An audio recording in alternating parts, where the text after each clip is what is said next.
တာမန်မျက်နှာပိုင်ရှင်ချီယိုရဲ့ဘဝကတော့နေ့စဉ်ပုံမှန်ပါပဲအိယာထအတင်စားစားစားဝဲအလုတ်သွားတရေစာမန်နေဂျာတယောက်အနေနဲ့အရသာအသစ်တွေစမ်းသပ်ဖန်တီးရင်သူ့ရဲ့တနေ့တာတွေကိုဖျက်ဆီးနေတာပါ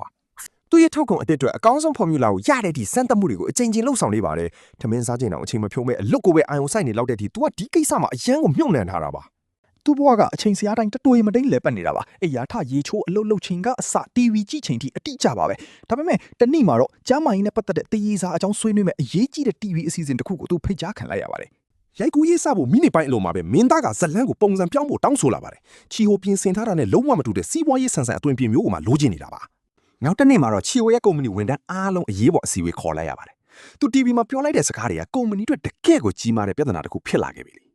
MSC ပါတဲ့မုတ်တွေကကျမ်းမာရေးနဲ့မညှိညွတ်ဘူးဆိုတဲ့သူစကားကကုမ္ပဏီမူဝါဒနဲ့ဆန့်ကျင်နေသလိုလုပ်ငန်းကိုလည်းထိခိုက်စေပါတယ်ဝန်ထမ်းများစုကတော့ချီဟိုကိုအလုပ်ထုတ်ဖို့တိုက်တွန်းကြပေမဲ့ကုမ္ပဏီဒါရိုက်တာကတော့တမျိုးမြင်နေတာပါချီဟိုရဲ့အကြီးချင်းကကုမ္ပဏီအတွက်တန်ဖိုးမဖြစ်နိုင်တာမို့သူအရှုံးမပေးနိုင်ပါဘူးဖြစ်စဉ်တစ်ခုပြီးတဲ့နောက်ချီဟိုတယောက်အနားယူဖို့အခွင့်ရပါပါတယ်စီကန်ကြီးပြီးစနစ်တကျနေတဲ့ချီဟိုအတွက်အကြီးမားဆုံးဝန်ထုတ်ဝန်ပိုးကတော့ထောင်ကပြန်လွတ်လာပြီးအရက်သေးစာနဲ့မကင်းတဲ့သူ့အကိုဆော့ဟိုပဲဖြစ်ပါတယ်ချီဟိုတယောက်အလောင်းစားအတွက်ပိတ်ဆန်အမြဲတောင်းနေတဲ့သူ့ကိုညင်းမရပဲအချိန်ချင်းပေးနေမိတယ်အပြစ်ကင်းပြီးသဘောကောင်းလို့နဲ့ချီဟိုရဲ့ဒီလိုဘဝမျိုးကတကယ်တော့ပြားကြီးလိုပဲချိုးမြိန်နေတဲ့အောင်ထင်ရပါတယ်အဲ့နောက်မှာတော့တကူတော်မိခင်အီလျောင်းတယောက်ဘန်တစ်ခုမှအလုပ်လျှောက်ဖို့စ조사ခဲ့ပါတယ်ဒါပေမဲ့သူမမှအဲ့ဒီဘန်စီကတင်ထားတဲ့အကျွေးတွေကြံရှိနေသေးတာကြောင့်သူမရဲ့လျှောက်လောကချက်ချင်းဆိုသလိုပဲညင်းပယ်ခံလိုက်ရပါတော့တယ်အရှုံးမပေးတဲ့အီယောင်တယောက်အိမ်ရှင်မတွေအတွက်တီးတန့်အခွင့်အရေးတစ်ခုကိုရှာတွေ့သွားခဲ့ပါတယ်သူ့ရဲ့ဇွဲကြောင့်ပဲနောက်တစ်နေ့မနက်မှာအလုတ်ခန့်အပ်ခံလိုက်ရပြီးအားအင်အပြည့်နဲ့ကြွေးတောင်းတဲ့အလုပ်ကိုစတင်လုပ်ကင်ပါတော့တယ်ဘေးကဝိုင်းပြောတဲ့အပြောဆိုတွေကိုဂယုမဆိုင်ပဲအလုတ်ပြန်လုပ်ရတာကိုပဲသူမပျော်နေတတ်ပါတယ်တကယ်တော့အပြင်ပန်းမှာဟန်ဆောင်ထားပြီးမဲ့သူမဘဝအထီးကျန်ဆန်လာပါတယ်သမီးကြီးချင်းကျူးနဲ့နှစ်ယောက်တည်းနေထိုင်နေတဲ့တကိုးရီမိခင်တယောက်မို့ပါသားသမီးကိုတယောက်တည်းရုန်းကန်ပြုစုရတာတကယ်ကိုပင်ပန်းပါတယ်အရာရာကိုချွေတာရင်မရှိမဖြစ်လိုအပ်တာတွေကိုတောင်ရှော့သုံးနေရတဲ့အချိန်မှာပဲဂျီကိုအားလက်ရပြန်လာတဲ့အခါတထေးစီကနေအိမ်မှာအနားယူဖို့ပစ္စည်းကွက်ကလေးတစ်ခုရလိုက်ပါတယ်ဘာမှမစစ်ဆေးပဲညီဖြစ်သူကိုကုမ္ပဏီကပေးတဲ့စီးတတာပေးလိုက်မိတဲ့ချီဟိုအထဲမှာငွေစက်ကူတွေအပြည့်ဖြစ်နေတာသိလိုက်တဲ့ခါမှာတော့စော်ကိုတယောက်အဲ့ဒီငွေတွေကိုအလဟတဖြုံးတီးပြီးအရက်အလောင်းစားတွေနဲ့အပျော်ပါလိုက်စားတော့တာပါပဲဒီနေ့မှာတော့အီယောင်တယောက်လာပေါင်းများစွာကြွေးကြံနေတဲ့စီယာကိုစီကငွေသွားတောင်းရပါတော့တယ်စီယာကိုကတော့ဘာမှမဖြစ်တယ်လို့ပဲချီဟိုကိုသာအစားပေးခိုင်းဖို့လှည့်ပတ်ပြောဆိုနေပါတော့တယ်အမြဲတမ်းလိုကျင်နာတတ်တဲ့ချီဟိုတယောက်ဘန်မှာအလှည့်ဆောင်နေတော့မှပဲဘေးနာကလူတယောက်ဒေါသထွက်ပြီးဆဲဆူအော်ဟစ်တာကိုကြုံလိုက်ရပါတော့တယ်အနားမှာထိုင်နေတဲ့ကလင်းငယ်ကိုနားပိတ်ထားဖို့ချိုးသားစွာပြောပြီးနောက်ပြောင်လိုက်တဲ့ချီဟိုရဲ့အပြုမူကအီလီယောင်ကိုအံ့အားသင့်သွားစေခဲ့ပါတယ်အဲဒီနောက်မှာတော့ချီဟိုရဲ့အလှည့်ရောက်လာတဲ့ခါမှာတော့အီလီယောင်တယောက်တကယ်ကိုထိတ်လန့်သွားပါတော့တယ်ချီဟိုတယောက်တွန့်ဆုတ်မနေပဲသူ့ကိုရဲ့ကြွေးမြီတွေကိုချက်ချင်းဆက်လိုက်ပါတယ်ဒီအကြောင်းကိုစူးစမ်းလိုက်တဲ့အီလီယောင်ကတဲ့45နှစ်အရွယ်လူပြိုကြီးဖြစ်နေတဲ့ချီဟိုအမှတ်မတင်သဘောကျပြီးဆက်နှောက်လိုက်ပြီးမြဲရိုးအလွန်တဲ့ချီဟိုကတော့ဘာမှကိုသဘောမပေါက်ချပါဘူးဒါပေမဲ့ तू ကတန်းစီဆောင်ခဲ့ရတဲ့အတွက်ကားပါကင်ရလှော်ကြီးတောင်းလိုက်ပါတယ်ချီဟိုပြန်ဖို့လို့တော့အီလီယောင်ကကားပါကင်လက်မှတ်ပေးဖို့လှမ်းခေါ်လိုက်ပါတယ်လှေကားပေါ်မှာ तू မချော်လဲသွားတဲ့ချိန်ချီဟိုတယောက်ကြောင်အမ်းပြီးငေးကြည့်နေမိတယ်တတိဝင်လာမှပဲ तू မကိုပွေ့ချီပြီးစေးရုံကိုအမြန်ဆုံးခေါ်သွားပြီးမြဲလမ်းတစ်ဝက်မှာပင်ချီဟိုကိုယ်တိုင်လည်းအားရင်ကုန်ခံပြီးလဲကျသွားပါတော့တယ်လူနာတရင်နဲ့စေးရုံရောက်တဲ့အခါအီယောင်ကဒဏ်ရာအနှင်းငယ်သာရပြီမြဲချီဟိုကတော့အခြေအနေဆိုးပါတယ်နှစ်ရှည်လက်များအာဟာရမပြေဝတဲ့အစားအစာတွေနဲ့အတင်စားမုတ်တွေပဲစားသုံးခဲ့တာကြောင့်သူ့ခန္ဓာကိုယ်ကအကြီးအကျယ်ထိခိုက်နေတာပါအီယောင်ကချီဟိုကိုတနာသွားပြီးဂင်ဘတ်အတူစားဖို့ဖိတ်ပိုက်ပါတယ်ချီဟိုရဲ့ရူပဗေဒဆိုင်ရာဗဟုသုတတွေကတော့တကယ်ကိုအံ့မခန်းပါပဲဒါပေမဲ့ကိုကြီးကိုတာအကြောင်းပြောလိုက်တိုင်းသူကအမြဲတမ်းအနည်းရခတ်သွားတတ်တာပါအလုတ်လက်မှတ်နဲ့လောင်းကစားဆွဲနေတဲ့ညီဖြစ်သူရဲ့အကျွေးတွေကိုချီဟိုကဘာကြောင့်ဒီလောက်အထိတောင်းဝင်ယူပေးနေရတာလဲဆိုတာကိုအီယောင်တယောက်လုံးဝနားမလည်နိုင်ဖြစ်နေပါတယ်ချီဟိုတော့ဆန်ရကိုကကဘာမှာအကျဉ်းနာဆုံးသူပါငယ်စဉ်ကတည်းကအနိုင်ကျင့်သူတွေစီကနေအမြဲကာကွယ်ပေးခဲ့တဲ့အကိုဖြစ်သူကိုသူပြန်ပြီးအားပေးနေတာပါဒါပေမဲ့အဆစားနေရင်ချီဟိုတယောက်ရုတ်တရက်ငိုချလိုက်ပါတော့တယ်လေလေလိုက်ရင်စိတ်ညစ်စရာတွေအကုန်ပါသွားတယ်လို့သူကတော့ခိုင်ခိုင်မာမာယုံကြည်နေတာပါရက်နဲ့နေခဲ့အကြမှာတော့ဆရာဝန်စီစစ်စစ်ချက်သွားယူတဲ့အခါမုတ်တွေပဲဆက်စားနေရင်အသက်တိုးနိုင်တယ်လို့ပြင်းပြင်းထန်ထန်တတိပေးခံလိုက်ရပါတော့တယ်ဒီတတိပေးချက်ကသူ့အလုံးနဲ့လုံးဝဆန့်ကျင်နေတော့စိတ်ပြက်လက်ပြက်နဲ့ထွက်လာခဲ့တယ်အိမ်ပြန်လမ်းမှာတော့သူ့ကျမ်းမာရေးအခြေအနေဆိုးလာကြောင်းပြောပြဖို့ချီဟိုစီကဖုံးဝင်လာပါတော့တယ်သူ့ကအလုံးမထွက်ဖို့တိုက်တွန်းလိုက်တဲ့အချိန်မှာပဲချီဟိုတယောက်အရေးပေါ်စေကူတာစီအတွက်အီယောင်ကိုငွေချေးပေးခဲ့တာကိုတတိယသွားပါတယ်ချက်ချင်းပဲဖုံးဆက်ပြီးငွေပြန်တောင်းလိုက်တဲ့အခါမှာတော့အီယောင်ကအေးအေးဆေးဆေးပဲရေမောပြီးပြန်ဆက်ဖို့ကတိပေးလိုက်ပါတော့တယ်အလောက်ကပြန်ကြိုပေးနိုင်ပတ်စံမပါတဲ့အီယောင်ကအိမ်မှာပဲချက်ကျွေးဖို့ခေါ်လိုက်ပါတယ်ချီဟိုကအနှဲငယ်တွန့်ဆုံနေပေမဲ့နှစ်ယောက်လုံးအသက်40ကျော်လူပြိုအပြိုကြီးတွေပဲဖြစ်တာမို့ဘာမှမထူးဆန်းကြောင်းသူမကရေမောပြီးနှစ်သိမ့်လိုက်ပါတယ်အီယောင်ရဲ့လက်ရာကိုမြည်ဆန်းကြည့်လိုက်တဲ့အခါချီဟိုတယောက်အံ့အားသင့်ပြီးစိတ်လှုပ်ရှားသွားပါတယ်တခါမှမစားဘူးတဲ့နှွေးထွေးတဲ့အိမ်ချက်လက်ရာမျိုးမို့သူရင်ထဲထိသွားတာပါဒါနဲ့ပဲအီယောင်ကသူ့ကိုနေ့တိုင်းအတူတူထမင်းစားဖို့ဖိတ်ခေါ်လိုက်ပါတော့တယ်ချီဟိုနဲ့ဝမ်းသာအရာနဲ့ကားမောင်းတင်ပေးဖို့ကန့်လှမ်းလိုက်ပါတယ်ညသာစားပြီးတဲ့ခါမှာတော့ကျေးဇူးတင်တဲ့အနေနဲ့ပတ်စံကိုအငိုက်မိတယ်လို့ပေးလိုက်ပါတော့တယ်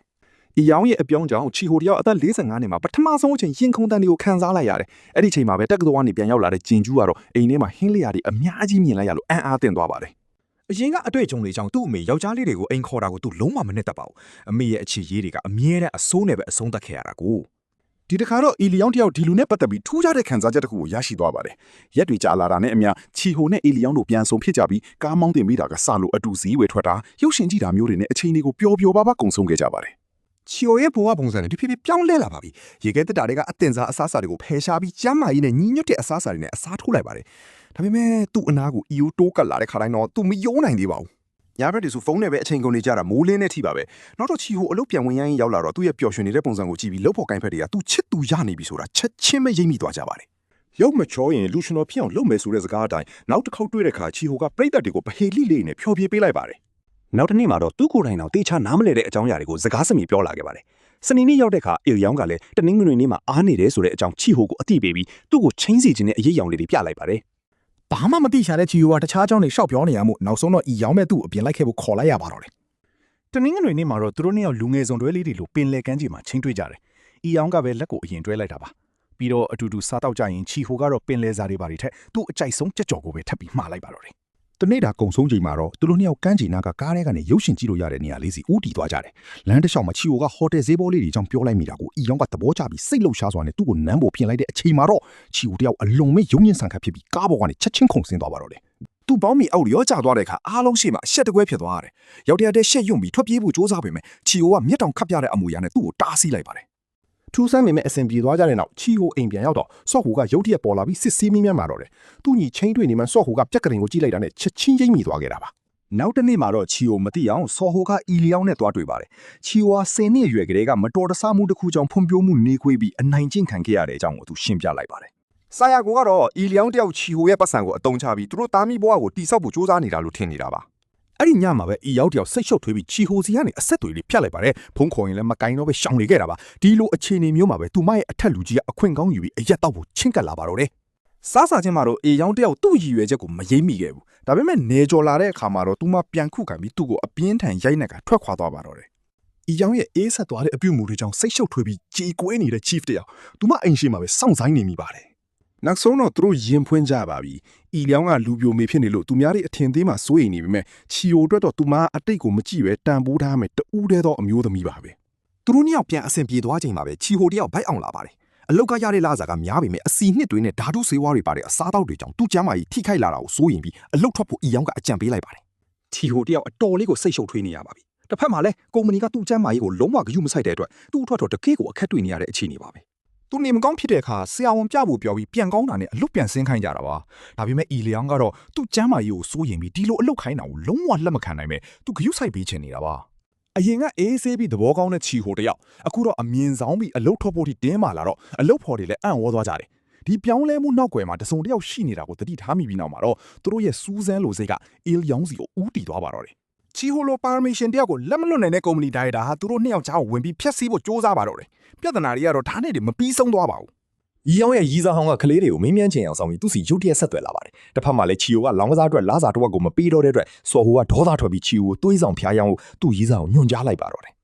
်စားတော့ဆိုင်ကိုသွားတဲ့လမ်းမှာချီဟိုရဲ့ကားနာကိုတန်တရားဖြစ်ပွဲကား3စီးကအငဲမရလိုက်ပါလာခဲ့တယ်အဲ့ဒီချိန်မှာပဲအီယောင်ကိုလိုက်ဖမ်းနေတဲ့ရီးစားဟောင်းတယောက်မတော်တဆမှုဖြစ်ပြီးခရီးစဉ်ရပ်တန့်သွားခဲ့ရပါတယ်ကုမ္ပဏီဒိုင်တာကြီးရုတ်တရက်ရောက်လာပြီးနေလေစာလာစားပါတယ်။အီယောင်ကိုစပြီးပိုးပန်းတဲ့အခါမှာတော့သူမကထူးဆန်းပေမဲ့ထိရောက်တဲ့နီလန်တစ်ခုနဲ့တုံ့ပြန်လိုက်တာပါ။လေလေဟန်ဆောင်ပြီးဒိုင်တာကြီးရဲ့စိတ်တွေကိုချက်ချင်းပဲအေးဆက်သွားစေခဲ့တာပါ။ဒီအချိန်မှာပဲအကျဉ်ကနေစောင့်ကြည့်နေတဲ့ရှိုးကိုအီစာနဲ့အီလီယောင်တို့စုံမိသွားကြတယ်။သူတို့ကအရင်ကအလုပ်အတူလုပ်ဖူးတဲ့သူတွေဖြစ်နေတော့ဇပွဲဝိုင်းတစ်ခုထဲမှာအခြေအနေတွေကတော်တော်လေးအီလေလေဖြစ်သွားရပါတော့တယ်။ဒါရိုက်တာကတော့ထင်မှမထားပဲငြိမ်သက်အေးဆေးတဲ့အမျိုးသမီးပေါ်ပိုစိတ်ဝင်စားသွားတယ်။ဘာမှအရက်တော့ကာရာအိုကေဆိုပြီးညက်နဲ့တဲ့အထိအတူရှိနေခဲ့ကြတာပါ။အိမ်ပြန်ကနီးမှာတော့အီလီယောင်ကသူမတက်ရောက်ထဲပဲအိမ်မှာရှိနေမယ်ဆိုတဲ့အကြောင်းထပ်ပြီးအရေးမြပြောလိုက်ပါတယ်။ချီဟိုကခဏဝင်တွေ့ဖို့ပြောလိုက်တဲ့အခါအာယုံကအိမ်မှာပဲညအိပ်ဖို့နောက်ပြောင်လိုက်ပါတယ်။ဒါကိုရှက်ကိုရှက်ကန်းဖြစ်သွားတဲ့ချီဟိုတယောက်စစ်အေးသွားအောင်လို့မုတ်ထွက်ရှာတော့တာပါပဲ။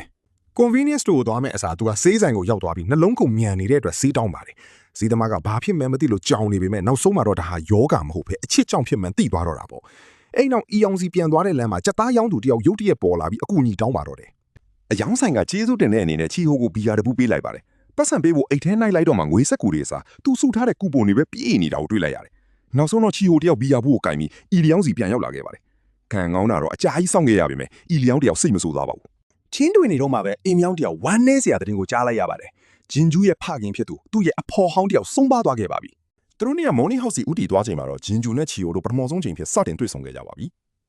မိခင်ရဲ့အတိတ်ကအတွေ့အကြုံတွေကြောင့်ချီဟိုတယောက်သူ့အပေါ်မယုံသင်္ကာဖြစ်ပြီးအသေးစိတ်ကစစိတ်ကုံလောက်အောင်လိုက်စစ်ဆေးနေပါတယ်ဒီအချိန်မှာပဲစာယူကိုရောက်လာပြီးချီဟိုကိုဒေါသတကြီးနဲ့ရိုက်လိုက်ပါတော့တယ်ချီဟိုနဲ့အီယောင်တို့ရဲ့ယင်းနှိမှုတွေကိုကြည့်မရတော့တဲ့အခါအီယောင်တယောက်သူ့ကိုကာကွယ်ဖို့ကြိုးစားရင်းအပြန်လန်တိုက်ခိုက်မိကြတယ်နောက်ဆုံးမှာတော့ပင်ပန်းနွမ်းနယ်လာတဲ့အီယောင်တယောက်အားလုံးကိုလက်လျှော့လိုက်ဖို့ဆုံးဖြတ်ပြီးချီဟိုကိုထပ်မလာဖို့ပြောလိုက်ပါတော့တယ်အလောက်ကွယ်မှာစိတ်တက်တွေကြပြီးအလွမ်းနေနဲ့မွန်းနေတဲ့ချီဟိုလိုပဲအီယောင်တယောက်လည်းညတန်းအရက်သေးစားတွေနဲ့အချိန်ကုန်ရင်အထီးကျန်ဆန်မှုကိုခံစားနေရပါတယ်တညမှာတော့ချီဟိုတယောက်ရင်ပတ်တွေတင်းကျပ်ပြီးတတိလမတက်ခံစားနေရတဲ့အကြောင်းစေးဆိုင်မှာထပ်ပြီးညှင်းညူနေပြန်ပါတယ်စေးသမားတော်ရဲ့စကားကြောင့်ချီဟိုတယောက်သူဘာဆက်လုပ်အောင်လဲဆိုတာသဘောပေါက်သွားပါတယ်အဲ့ဒီစိတ်ကူးနဲ့ပဲအီယောင်စီကိုပြေးလေးသွားလိုက်တာပေါ့အဲ့ဒီနားမှာတော့အိမ်နီးချင်းတယောက်ကသူ့ရီးစားကိုလက်ထပ်ခွင့်တောင်းဖို့စိတ်လှုပ်ရှားစွာနဲ့တချင်းဆူပြီးပြင်ဆင်နေတာကိုတွေ့လိုက်ရပါတယ်ဒီအချိန်မှာပဲအီယောင်ရောက်လာပြီးစိတ်တက်ကြနေတဲ့ချီဟိုကိုတွေ့လိုက်ရတယ်နောင်ထားတွေနဲ့ရုန်းကန်နေရတဲ့ချီဟိုကကိုပြန်သုံးသက်ရင်နောက်ဆုံးတော့ရဲရင်လာပြီးသူ့ခံစားချက်တွေကိုတာဝန်ယူဖို့ဆုံးဖြတ်လိုက်ပါတော့တယ် သူတို့နှစ်ယောက်ကြားကယင်းနှီးမှုတွေကဘေးကလူတွေကိုတော့မီးပြောက်သွားစေလောက်အောင်အားကောင်းနေခဲ့ပါလေနောက်တနေ့မနက်မှာတော့ချီယိုအိမ်ပြန်ရောက်တဲ့အခါစိုးရိမ်တကြီးနဲ့စောင့်ဆိုင်နေတဲ့ရှီယိုကိုဒေါသတကြီးတွေ့လိုက်ရပါတော့တယ်ဒီတစ်ခါတော့ချီဟိုအလျှော့မပြီးတော့ပါဘူးအီလောင်းကငွေအတွက်နဲ့ပဲသူ့စီချင်းကပ်ခဲ့တာဆိုတဲ့ဆွဆွဲချက်ကိုသူပြက်ပြက်သားသားပဲညှင်းဆန်လိုက်ပါတယ်စိတ်လှုပ်ရှားစွာနဲ့ပဲချီဟိုတယောက်သူ့ပတ်စံတွေကိုအကုန်စင်သုံးဖြုံးနေသူကဆယ်ဟိုပဲဆိုတာဝန်ခံလိုက်ပါတယ်တကယ်တော့သူတို့ညီကိုနှစ်ယောက်ဟာမိခင်ချင်းမတူကြပေမဲ့ချီဟိုရဲ့အမေကတော့ဆယ်ဟိုကိုပါတားရင်လိုပဲချစ်ခင်ကျင်နာခဲ့တာပါ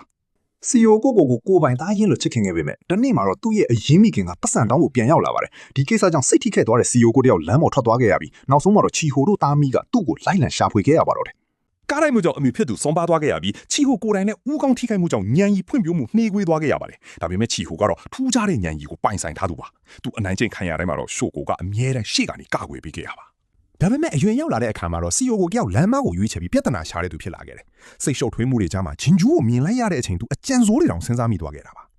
ချီဟိုနဲ့အီယောင်တို့တယောက်နဲ့တယောက်ရင်ဖွင့်တိုင်ပင်ကြခြင်းပေါ့သူတို့နှစ်ယောက်ရဲ့ရှုပ်ထွေးတဲ့မိသားစုနောက်ခံတွေကိုတိရှိနားလည်ထားတာကြောင့်အိမ်တော်ရဲ့ကိစ္စကိုအလင်းစလို့မဆုံးဖြတ်ဖို့သဘောတူညီခဲ့ကြပါတယ်အိမ်ရှိရောက်တော့စီဂျူကအခွင့်အရေးကိုအသုံးချပြီးဂျင်ဂျူးကိုအန်နယ်ပြုတ်ဖို့စ조사ခဲ့ပါတယ်ဒါပေမဲ့ဂျင်ဂျူးကကိုခုခံကာကွယ်နိုင်ခဲ့လို့ဘာမှမဖြစ်ခဲ့ပါဘူးသမီးလေးတယောက်အန်နယ်နဲ့နီးကပ်သွားတဲ့မြင်ကွင်းကတော့အီယောင်ရဲ့ရင်ထဲမှာအသေးအတန်ကိုတုံလို့ခြောက်ချသွားစေခဲ့ပါတယ်ရှီယိုကိုရဲ့အနောက်ရှက်ဒီကြောင့်တီးမခံနိုင်တော့တဲ့ချီဟိုကဒေါသထွက်ပြီးအဆုံးဖြတ်တစ်ခုချလိုက်ပါတယ်နောက်တရက်မှာတော့သူအလုတ်ကနေတရဝင်နှုတ်ထွက်လိုက်ပါတော့တယ်သူ့ဘဝကတော့အကျဉ်စိုးတွေစီပြန်ရောက်သွားပြန်ပြီညာဘက်တွေမှာရက်တော့အိတ်ချိန်ပြက်ပြီးအစားတော့လည်းယူမဆိုင်တော့ဘူးစိတ်ညစ်တာတွေကိုပြေပြောင်းစေကိုမွန်းနဲ့အစောကြီးကလေးကပြေးလိုက်တာတခါတလေညအထိတောင်ရက်မနာတော့ဘူးအတွေးလွန်နေတော့အီလောင်းနဲ့သူ့ကိုမမျော်လင့်မဲပြန်ဆုံမိတယ်အကြည့်ချင်းဆုံလိုက်တာနဲ့တင်သူတို့နှစ်ယောက်ကြားကမကုံဆုံးသေးတဲ့အချစ်တွေကိုရိပ်မိလိုက်ပေမဲ့မိသားစုဆိုတဲ့တာဝန်တွေကသူတို့နှစ်ယောက်ကြားမှာအမြဲတမ်းအတားဆီးဖြစ်နေစေပါပဲတညမှာတော့ချီဟိုတယောက်လှုပ်ဖို့ကင်ပါဟောင်းနဲ့မမျော်လင့်ပဲဆုံမိသွားပါတယ်သူကမှတဆင့်ကျမ်းမာရေးနဲ့တရေစာမုတ်တွေအကြောင်းဆွေးနွေးမဲ့ TV အစီအစဉ်တစ်ခုမှာပါဝင်ဖို့ကမ်းလှမ်းခံလိုက်ရတာပါဒါပေမဲ့တိုက်ရိုက်ထုတ်လွှင့်မဲ့အစီအစဉ်ဖြစ်တာကြောင့်ဒါရိုက်တာပေးထားတဲ့ဇာညွှန်းတိုင်းမှာသူအတိအကျလိုက်နာရတော့မှာပါထုတ်လွှင့်မှု10မိနစ်အလိုမှာပဲဒါရိုက်တာကချီဟိုကိုသူ့ပုံစံတိုင်းပွင့်ပွင့်လင်းလင်းပြောဖို့ရုပ်တရက်လမ်းမှာလိုက်တယ်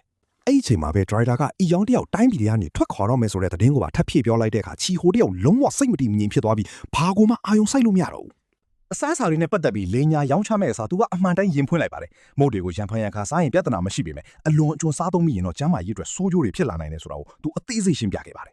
တိုက်ရိုက်ထုတ်လွှင့်မှုမှာချီဟိုကအီယောင်ပေါ်သူ့အချစ်ကိုဝန်ခံလိုက်ပါတယ်ဒါကိုမြင်လိုက်ရတဲ့စောဂျူကတော့ညီကိုနှစ်ယောက်ကြားကအတားအဆီးဖြစ်ခဲ့မိတဲ့ပေါ်နောင်တတွေနဲ့ရင်မောနေရပါပြီသူဂျင်ဂျူစီတိတ်တိတ်လေးတွားပြီးအရင်ကလောက်ရက်တွေအတွက်တောင်းပန်လိုက်ပါတယ်ဒီတခါတော့ချီဟိုနဲ့သူမမရဲ့ဆက်ဆံရေးကိုသဘောတူပေးဖို့စိတ်ရင်းနဲ့တောင်းဆိုခဲ့တာပါအိမ်ပြန်ရောက်တဲ့အခါဂျင်ဂျူကအသီးနှံလေးလှီးပေးဖို့တောင်းဆိုလိုက်ပါတယ်အီယောင်အခန်းထဲရောက်သွားတဲ့အချိန်မှာချီဟိုရဲ့စိတ်ထိခိုက်စရာဝန်ခံချက်တွေကိုလက်တော့ကနေတဆင်ကြွားလိုက်ရပါတယ်အဲ့ဒီအခိုက်အတန့်မှာပဲအီယောင်တယောက်စိတ်လှုပ်ရှားပြီးအပြင်ကိုအမြန်ပြေးထွက်သွားခဲ့တယ်ဒါပေမဲ့လမ်းမှာမမျှော်လင့်ထားပဲကားနဲ့တိုက်မိတဲ့မတော်တဆမှုတစ်ခုဖြစ်သွားခဲ့ပါတယ်ချီဟိုကိုတွေ့လိုက်ရတဲ့အခါစိတ်လှုပ်ရှားစွာနဲ့ပြေးဖက်လိုက်ပြီးသူတို့နှစ်ယောက်ပြန်ပေါင်းစည်းဖို့ဆုံးဖြတ်လိုက်ကြပါတယ်တယောက်တည်းကိုပဲစိတ်ညစ်ပြီးချစ်နိုင်တယ်ဆိုတာတကယ်ပါပဲချီဟိုရဲ့အီယောင်ပေါ်ထားတဲ့အချစ်တွေကလည်းဒီတိုင်းပါပဲ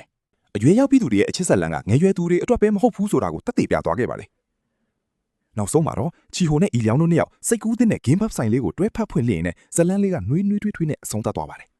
်ဒါကြောင့်သင်ခန်းစာကတော့အရသာမုံနဲ့အလွန်ကျွန်းစားကိုကျမ်းမာရေးကိုလစ်လီရှုပြီးအချစ်ရေးမှာအလော်တကြီးဖြစ်နေဦးမယ်ဆိုရင်အရှက်တကွဲအကျိုးနည်းမှုတွေနဲ့ရင်ဆိုင်ရပြီမဲ့အချစ်ကတော့နောက်ဆုံးမှာရောက်လာဦးမှာပါပဲ